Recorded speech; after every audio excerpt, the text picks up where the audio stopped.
How's it going? I am Mark. Nice to see you this time around. And I think I just hit my microphone, but whatevs. If you look here, here's a picture of me growing stuff.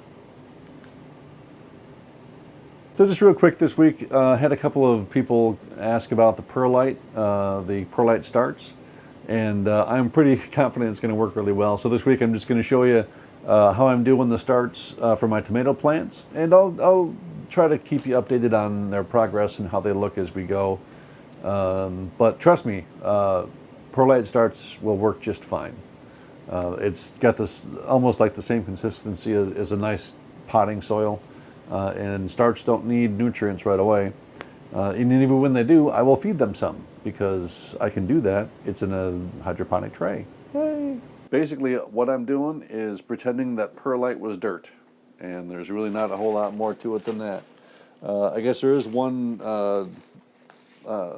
difference, and that is, see, God. And that is one of the reasons that I just hate perlite. I feel like you should be wearing a protective mask. I don't like the idea of getting that stuff in my lungs, but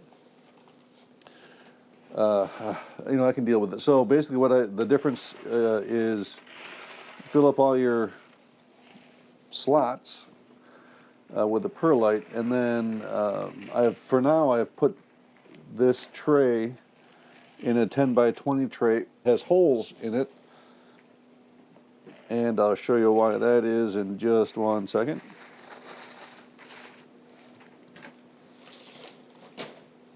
All right, let me bring this outside one sec, and I'll join you out there. So now that it's fairly nice outside, I can do this outside, where before I had to use a little spray bottle when I was testing this over the winter. Use a little spray bottle to sort of rinse this perlite out, because those little perlite dust, to me it feels like when it's in large concentrations, it's almost like the equivalent of clay. Really solid, and does not give the amount of air that you would hope that it might get. A little too much on there, I guess.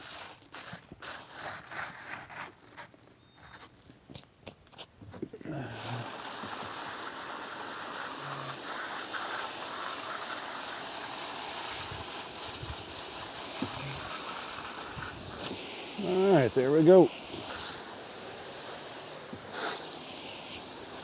I'll clean that off later. And we'll have one more for the road.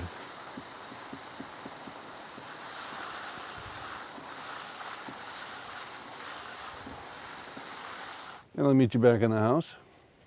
And back in the house, we'll just move all of these over to the solid bottomed 10 by 20 tray, which is not as easy as it seems. It is for that one, but if you want to keep them in one piece, it's a little more difficult, but we'll see.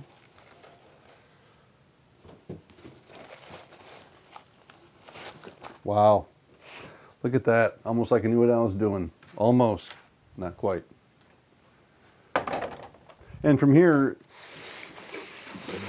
this is basically just a growing medium. It could be soil, it could be perlite. You know, I just take a little toothpick and get a hole for each one, just like I would if it was soil. I'm sure if you look at the start of any of the last couple of years, you will see a seed starting, and pretty much the same thing except with rockwool. And I wanted to give a couple of shout outs to a couple of channels. The first one is South Georgia Hydroponics. Brian over there is doing kind of the same thing we got going here. He's doing outdoor hydroponics without cover, and doing a little bit differently than I am, but his results, you certainly can't argue with that at all. And oh man, you know, it's not fair, the people down in the south part of the country, because you know, he's got tomatoes and stuff, and you know, I got seedlings. But you know, no, I'm trying to think of the positive. I got no positives. It snows up here. Anyway, so check his channel out. Good stuff.